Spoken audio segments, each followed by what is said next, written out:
இங்க அந்த மாதிரி ஒரு சம்பவம் மதத்தை பார்த்து சுட்டதாலாம் தெரியல. இந்திய ஒன்றிய அரசுக்கு எதிரான ஒரு தாக்குதல் நடத்தி கவனத்தை ஈர்த்திருக்கிறாங்க. இப்படி நீங்க பொதுமக்களை அனுப்புனீங்கன்னா நாங்கள் இந்த மாதிரி தான் தொடர்ந்து பண்ணுவோம் அப்படின்னு பொதுமக்களுக்கு எச்சரிக்கை விடுறாங்க. இங்க சுற்றுலா பயணிகள் வரக்கூடாது, இந்திய ஒன்றிய அரசு நீங்க யாரும் நம்ப வேண்டாம், இதுதான் மெசேஜ். பயங்கரவாதிகளுடைய செய்தி இதுதான். எவன் தாக்குதல் பண்ணானோ, எவன் சுட்டானோ அவனே ஒத்துக்கொள்கிறான், எங்கள் அமைப்பு தான் இந்த தாக்குதலை நடத்தியது என்று.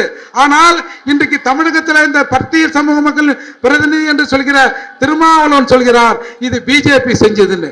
அப்போ ஒரு சமூகம் ஒட்டுமொத்தமாக ஒரு கருத்தை சொல்கிற போது இவர்கள் ஒரு எதிர்கருத்தை சொல்லி இங்க இருக்கிற சமூகத்தில் இருக்கிற எல்லாரையும் இந்த பறையர் சமூக மக்களுக்கு எதிராகவும் பட்டியல் சமூக மக்களுக்கு எதிராகவும் திருப்புகிற வேலையை இவர்கள் செய்து கொண்டிருக்கிறார்கள்.